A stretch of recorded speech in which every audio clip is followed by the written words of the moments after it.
Em 8 de setembro de 1975, às 7 da manhã de uma segunda-feira, nos Estados Unidos, meu Deus, na cidade de Bayside, Texas, muito específico, surgiu do céu um objeto não identificado que à primeira vista pareceu se tratar-se de um meteoro. No entanto, a natureza do objeto ou coisa, por assim dizer, mostrou-se mais obscura do que o esperado. As autoridades que entraram em contato com o objeto deram depoimento de que a coisa era como uma grande bola de carne, pulsava e parecia ter vida. Ao serem observados de perto, ao serem observados de perto as autoridades em questão, pareceu que as autoridades foram observadas, mas enfim. Ao ser observado de perto, as autoridades em questão demonstraram estar perto do exemplar por. Nossa senhora. Pura euforia. O tipo de comportamento. Não tem vírgula. Tá faltando umas vírgulas aqui. O tipo de comportamento que uma pessoa sofre efeito de alucinógenos teria. Agora teve uma vírgula. Outros, os quais tinham algum tipo de problema de saúde, demonstraram melhora imediata em suas questões. Tá. O objeto foi imediatamente removido do local encontrado. Todas as notícias em relação ao objeto foram fortemente abafadas. Os envolvidos fizeram parecer que se tratava da queda de um meteoro. Um bom tempo após o incidente, os cientistas puderam notar uma baixa onda de fertilidade na cidade, principalmente na região em que o objeto caiu. Poucas crianças nasceram naquela cidade durante 2 anos, até que em 1978 nasceu, perto da região onde o objeto caiu, o primeiro usuário da habilidade da história. Eu já estava prevendo isso. Esse marco foi o estopim para que muitos outros objetos fossem encontrados em diversos lugares do mundo, América, blá blá blá, e assim muitos outros usuários de habilidade nasceriam. E é isso, temos a história de como nascem os protagonistas que a gente não sabe quem é.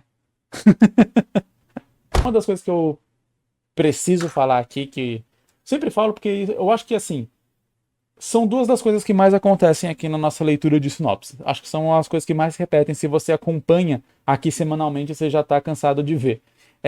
Contextualização do mundo e não da trama que a gente vai acompanhar em si, ou uma descrição rápida do que acontece no primeiro capítulo.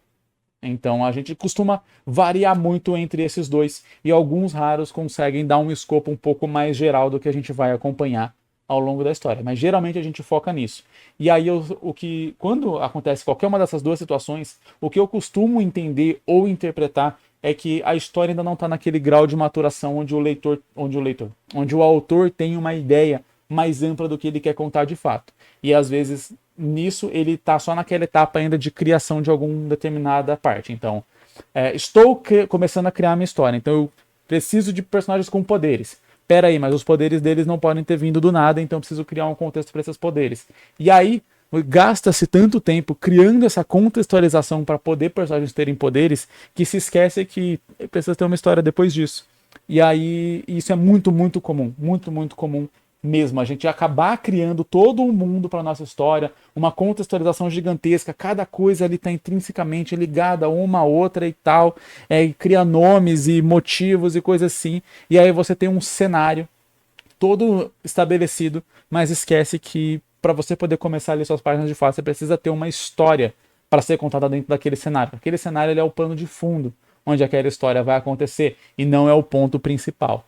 Você pode transformar elementos daquele cenário como ponto principal e transformar elementos daquele cenário como história, mas é preciso ter essa noção. E do outro ponto também, às vezes você tem ali uma história e você vai montando ela em ordem cronológica. Então, começo do começo, vou traçando o meio, vou traçando o final e não tenho uma visão mais ampla da sua história como um todo para aí sim poder detalhar. E aí é quando acontece esse caso de me enviar só uma descrição rápida do que acontece no primeiro capítulo.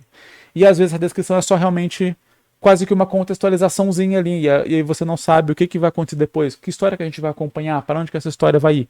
Claro que vários desses elementos a gente vai acompanhar além da história de fato. E numa sinopse você não tem como abordar com profundidade todos os acontecimentos de uma história, e nem é esse o propósito. Mas é interessante avaliar, tipo, esse autor parece já ter uma ideia de para onde que ele vai para a história, ele tá escrevendo a história em ordem cronológica, ou ele tá só na etapa ainda de estabelecer o contexto, de montar o tabuleiro, não começou a jogar o xadrez ainda, ele tá só montando o tabuleiro e colocando as pecinhas em cada lugar. E aí eu sempre falo, partir para a próxima etapa. Se você está começando a sua história pela ordem cronológica ali do começo, e tem só uma vaga ideia de como vai prosseguir, às vezes sabe mais ou menos como quer terminar, mas não sabe como, talvez você realmente pode dar esse passo para trás, aí sim, ir um pouco antes e tentar estabelecer essa relação de onde a personagem tá e para onde a personagem vai, ou o personagem, etc. E aí sim poder, a partir daí, entender, ok, esse é o caminho que ela tem que seguir. Esses são os pontos-chave que ela tem que passar. E aí volta a dar o passo para frente de novo, né? Para começar a construir essa história em ordem cronológica. Ou se você está nessa etapa aqui, aí você não tem que dar esse passo para trás. Aí você tem que, na verdade, aqui avançar e dar um passo para frente, que é começar a pensar quem é o seu protagonista, o que ele quer, qual é a história que vai ser narrada, como que essa história se engloba com os objetivos do seu personagem como pessoa, como personagem ali que vai movimentar a sua história e preferencialmente, dependendo do nível de contexto que você fez para sua história, como a sua história se relaciona com esse contexto. Porque daqui pode ser uma história muito interessante, onde os personagens vão ter que descobrir e que esse contexto tem muito a ver com o que está acontecendo. Então vamos supor que nascem esses personagens com poderes, e aí, depois que essas pessoas nascem, essa bola de carne, ela nasce também e vira um ser que vai se alimentar dessas pessoas com poderes.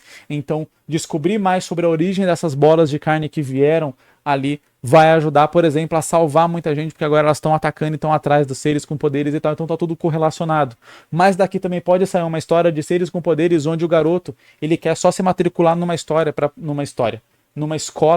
para poder virar o cavaleiro mais forte do reino e assim ganhar o coração da menina. E aí você fala, bola de carne não serve para nada nesse sentido da história. É só uma desculpa para os personagens poderem ter poderes. E aí quando isso acontece, todo esse trabalho de criação e de estabelecimento de um contexto bem interessante é jogado no lixo. Então, a dica que eu dou é use esse contexto para alguma coisa que vai ser relevante na sua história para valer a pena o tempo que você gastou criando esse contexto, porque ele realmente é interessante.